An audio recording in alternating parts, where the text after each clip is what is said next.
Voice of America के साथ मैं हूं आसिम अली राना और इस वक्त हम यहां पर पाक चाइना फैसिलिटेशन सेंटर में मौजूद हैं जो SCO समिट के वाले से कायम की गई थी। यहाँ दुनिया भर से मुख्तलिफ ममालिक से जो है सहाफ़ी यहाँ पाकिस्तान पहुँचे हैं। हमारे साथ इस वक्त भारत से ताल्लुक़ रखने वाले NDTV के उमा शंकर साहब मौजूद हैं। हम इससे बात करते हैं। उमा शंकर साहब, क्या आज की जो कॉन्फ्रेंस रही उसके वाले से आपका क्या टेक है? क्या कुछ रहा, क्या कैसी डेवलपमेंट रही जो वहाँ पे प्राइम मिनिस्टर ऑफ पाकिस्तान ने गुफ्तगू की, जयशंकर साहब की स्टेटमेंट आई, क्या कहेंगे इस हवाले से?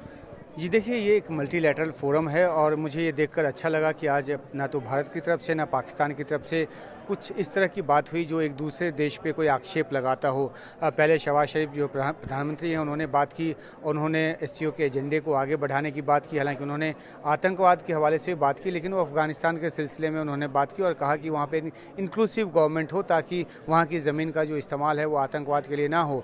दूसरी तरफ भारत की तरफ से भी आतंकवाद के जो चुनौतियाँ हैं उसकी चर्चा की गई, उसकी बात की गई और ये कहा गया कि जो टेररिज्म है, एक्सट्रीमिज़म है और जो सेपरेटिज्म है उसको काबू किए जाने की ज़रूरत है और जो एक दूसरे की संप्रभुता का जो टेरिटोरियल इंटीग्रिटी का जो सम्मान है वो किया जाना चाहिए। तो ये जो चुनौतियां हैं वो तो है इस पूरे खित्ते में, दुनिया में है और अगर इन चुनौतियों से काबू ना पाएँ, इन चुनौतियों पे काबू ना पाएँ तो फिर जो व्यापार है या जो ट्रेड है या जो इनफ्लो ऑफ एनर्जी है, इन सब मुद्दों पे बात बेमानी होगी। तो भारत ने भी SCO के चार्टर के दायरे में रहकर ही और उसको तवक्को देते हुए ही बात की है। तो एक बड़ा पॉजिटिव एस्पेक्ट है वो, इसलिए क्योंकि अमूमन देखने को आता है कि जो अंतर्राष्ट्रीय फोरम है, इस तरह के जो मल्टीलैटरल फोरम है, उसमें भारत और पाकिस्तान के रिश्तों का साया इतना ज़्यादा पड़ जाता है कि जो उसके अपने एजेंडे हैं वो पीछे छूट जाते हैं। जैसा कि हमने अभी UNGA में देखा था, जब पाकिस्तान के प्रधानमंत्री ने कश्मीर को लेकर मुद्दा छेड़ा था और फिर भारत की तरफ से करारा जवाब दिया गया था। तो वो जो छींटाकशी है या वो जो एक दूसरे पे आरोप प्रत्यारोप का दौर है वो इस मल्टीलैटरल फोरम पे नज़र नहीं आया और इसको मैं बहुत ही एक सकारात्मक, एक पॉजिटिव जो एक पहल है वो मानता हूँ।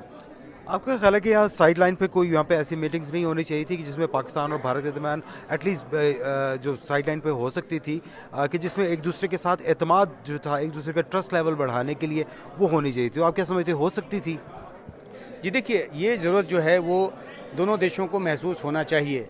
अगर पाकिस्तान को ये ज़रूरत महसूस हो रही है और भारत ने जो द्विपक्षीय बातचीत के लिए एक शर्त रखी हुई है कि आतंकवाद के खिलाफ, जो भारत के खिलाफ आतंकवाद चलाया जाता है, उस आतंकवाद के खिलाफ ठोस और वेरीफाइबल जो कार्रवाई है वो पाकिस्तान करे।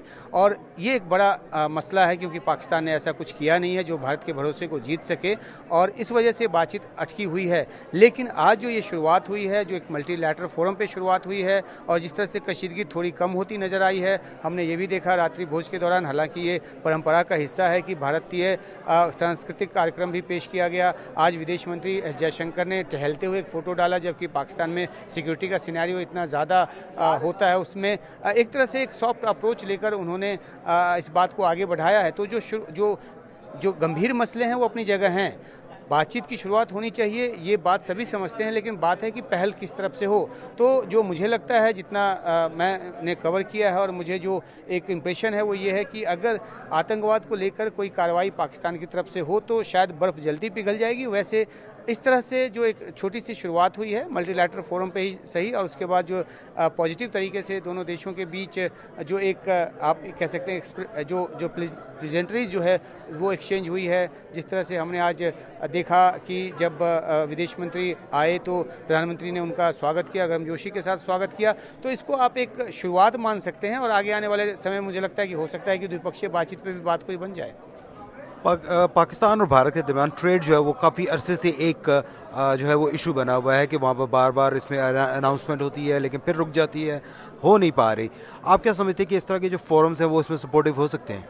जी बिल्कुल हो सकते हैं। इस पे तो बहुत मुख्तसर तरीके से, बहुत ही डिटेल्ड तरीके से बातचीत हुई है और सब ने ये कहा है कि ट्रेड का जो आपसी सहयोग है वो बढ़ना चाहिए। और ख़ासतौर पे जब दुनिया दो जंग से गुजर रही है, सबकी अर्थव्यवस्था, सबकी इकोनॉमी पे असर पड़ा है, पाकिस्तान भी उससे जूझ रहा है। हमने देखा पाकिस्तान में किस तरह से पीछे आटे की किल्लत या जो बिजली की कीमत है वो कैसे बढ़ी है, एनर्जी का प्राइस कैसे ऊपर बढ़ा है।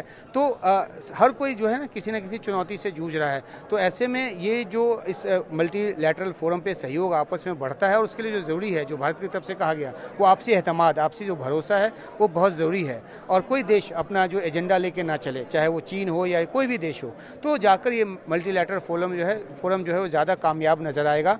तो एक ईमानदार जो बातचीत की बात जो है विदेश मंत्री एस जयशंकर ने की है, और इस तरह के मंच की जो कामयाबी है तभी होगी जब हर कोई ईमानदार तरीके से बातचीत करे। बहुत बहुत शुक्रिया। उमर शंकर साहब हमारे साथ थे, बिल्कुल एनडीटीवी से इनका ताल्लुक़ है। उनका ये कहना था कि बिल्कुल एतमाद साजी बहुत ज़रूरी है। पाकिस्तान और भारत का आपस में एक दूसरे के साथ एतमाद अगर बढ़ेगा तभी ऐसे फ़ोरम कामयाब हो सकेंगे और पाकिस्तान और भारत के दरमियान तिजारत का जो मौजू है वो भी ज़्यादा बेहतर हो सकता है। उनका कहना था कि इस वक्त जो दहशतगर्दी के हवाले से, भारत के हवाले से जो माजी में इल्ज़ाम पाकिस्तान की तरफ से भी और भारत की तरफ से एक दूसरे पर आयद किए जाते रहे, इस SCO फोरम में ऐसे इल्ज़ाम आयद नहीं किए गए, जो कि खुशाइंद है। और ये दोनों फ़रीक़ैन के लिए और इस कॉन्फ्रेंस के लिए एक बहुत ज़्यादा एक अच्छी बात थी, मस्बत बात थी कि तमाम के तमाम ने सिर्फ इस कॉन्फ्रेंस के ऊपर ही वहाँ पर वो रहे और आपस के जो इनके ताल्लुकात थे उनके हवाले से कोई ज़्यादा बातचीत नहीं की गई। वॉइस ऑफ अमेरिका के साथ रहने का बहुत शुक्रिया। मज़ीद खबरों और तफसीलात के लिए हमारे सोशल मीडिया पेजेस और वेबसाइट का विज़िट कीजिए।